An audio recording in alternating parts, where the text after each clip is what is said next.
ఈ అబ్బాయిది అంబేద్కర్ కోనసీమ జిల్లా అంబాజీపేట మండలం ఇసుకపూడి గ్రామం. ఇతర దేశాల్లో ఏజెంట్ చేతిలో మోసపోయిన మరో తెలుగోడు మంచి ఉద్యోగం అని తీసుకుని వెళ్లి సౌదీ ఎడారిలో ఒంటెలు గొర్రెల కాయడానికి తీసుకుని వెళ్లి అక్కడ పడేశాడని రోధిస్తున్నాడు.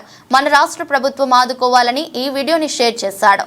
ఇలా ఎందరో నకిలీ ఏజెంట్ల చేత మోసపోయి అరబ్ దేశాల్లో బహు కష్టాలు పడుతున్నారు. వీరిలో మహిళలు, పురుషులు ఉన్నారు. ఈ వ్యక్తిని కాపాడాలని కోరుతున్నాడు.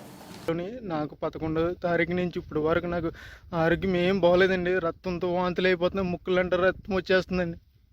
ఇప్పుడు వరకు బాత్రూమ్కి వెళ్ళలేదండి, నేను బాత్రూమ్ రావట్లేదండి. చాలా ఇబ్బందులు ఎదుర్కొన్నానండి.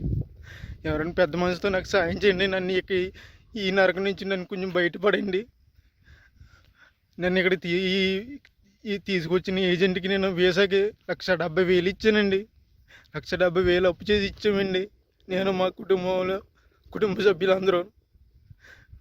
ప్లీజ్ నన్ను కానీ ఇలా వదిలేదండి. 10 రోజుల్లో కనుక నేను ఇలా ఉంటే కనుక చచ్చిపోతానండి.